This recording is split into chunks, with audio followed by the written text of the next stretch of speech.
Thursday, the Packers fall to the San Diego Chargers. I guess let's just start out with the offense and some of our observations. Like I said, the offensive line, I know they were missing some guys, Marshall Newhouse, but their offensive line looked like when the defense guesses the play right on Tecmo Bowl, like every single play. I was worried to death about Aaron Rodgers getting hurt, and then, of course, on his last play where he gets an interception, he gets smacked. Rodgers was pressured 3 times. He had to have 2 throwaways. He got drilled that one time that led to an interception, and then he was out of there. Started strong. He looked sharp in the beginning of the first drive, and then once James Starks fumbled in the subsequent 2 series, Rodgers didn't complete a pass for the rest of the game. So I guess first-team offense, I have a feeling I know what your impression is going to be because everybody had the same impression nationally, but how bad was it? It was pretty ugly. I don't know how much you can really take away from it, being it was the first time they've been on the field all year, and the offensive line's been pretty banged up. No Newhouse in that game, no Jennings, so I mean, it was about as ugly as it can get for how good our offense is, but I guess I don't take too much stock into it at this point. The offensive line's going to get better. They always kind of seem to start the season slow too, but I think it's going to be a pretty decent offensive line. Not a great one at all this season by any means, but I think it's going to be enough. It's not going to be nearly what it was that game where no matter who was back there, they didn't have any time to do anything. I agree with you. The only part that really scared me, obviously, is Aaron Rodgers getting hurt. This team has a lot of talent at a lot of different positions, but I think everybody can agree on the fact that if Aaron Rodgers goes down, this team doesn't have a chance. No, absolutely not. And I was kind of surprised they put him out after that first series just with how bad it looked. I think as a coach I'd be so tentative to put him back out in that kind of a game. And I agree. I don't know how bad this team would be if Rodgers went down, but it probably not like Colts of last year. But, you know, I would say definitely probably not a 500 team if you got to put Graham Harrell in there. Oh, I was thinking more like 6-10 being the ceiling. Yeah, that'd probably be about right. Yeah, and James Starks he looked okay. He looked kind of like James Starks does, I guess. He was rough, obviously, with a fumble. I guess the positives that I had, I thought Mark Tyler ran hard. His stats weren't as impressive as I thought they were when I was watching the game. Only 13 carries for 32 yards, but he was a nice sight to see late in the game. Graham Harrell and B.J. Coleman both played a lot better than I thought they would, especially B.J. Coleman being the first time ever seeing game action in the NFL. And Graham Harrell settled down. His receivers didn't help him much, especially in that second and third quarters. And I think Randall Cobb, especially once he got out there against the second-teamers, looked like a man among boys to me. That drive, he really took over. And I think he's a legitimate threat to maybe be the third or even fourth wide receiver for the starting team. Yeah, I'd agree with that. He was one of the bright spots coming away from that game was how good he looked at wideout, because we really didn't get to see that a ton last year. So that's really nice to see. As well as, like you mentioned, Tyler looked pretty impressive. I guess I'm not completely, sold on him yet as being, the heir apparent or anything, but no. We'll have to see what he can do in the upcoming games. Hopefully he's, sticks around on the roster at least, so we can maybe see him in the regular season. I guess I wasn't super impressed with Graham Harrell.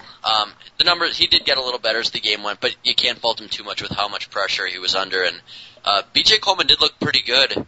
You could definitely kind of tell he was from that Favre school. He looked pretty reckless, but he was hitting some really impressive throws, too, at the same time.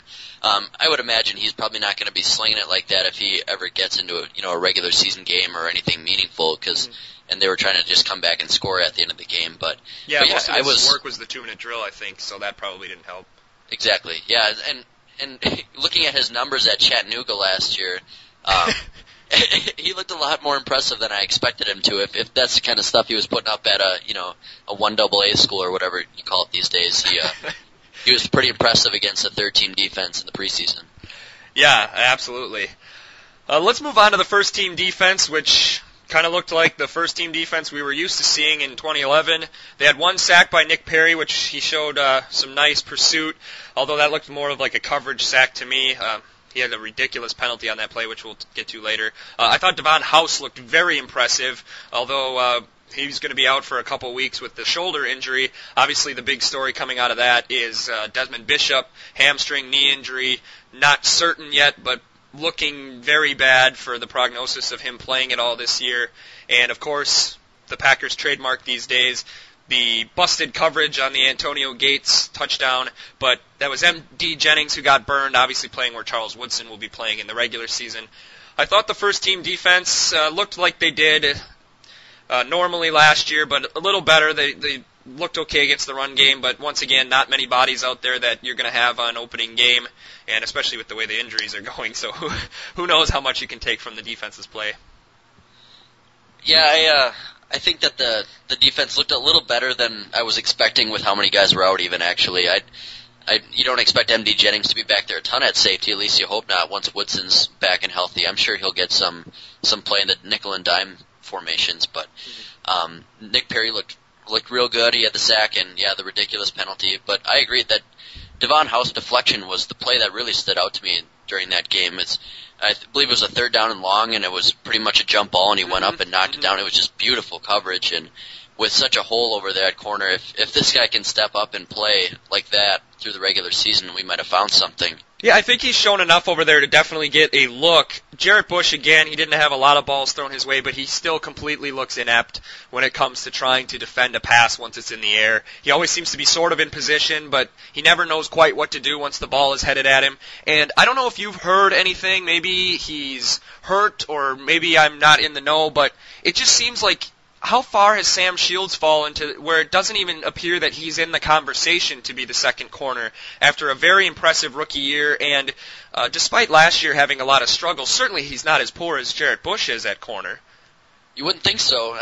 He wasn't great last year, but he played so well in the nickel, so maybe they're just set on putting him back there. But I guess, yeah, I haven't heard anything else about him being injured or anything. He's just fallen, I guess, and it seems like Shields is just out of the loop right now, and he's got some preseason games to maybe win it back here, but kind of a depressing thought considering how much, what we thought we had a couple of years ago with him as a rookie and playing at our nickel spot on a Super Bowl winner. So for him to kind of fall off like this and not make strides forward is a pretty sad thought for the Packers.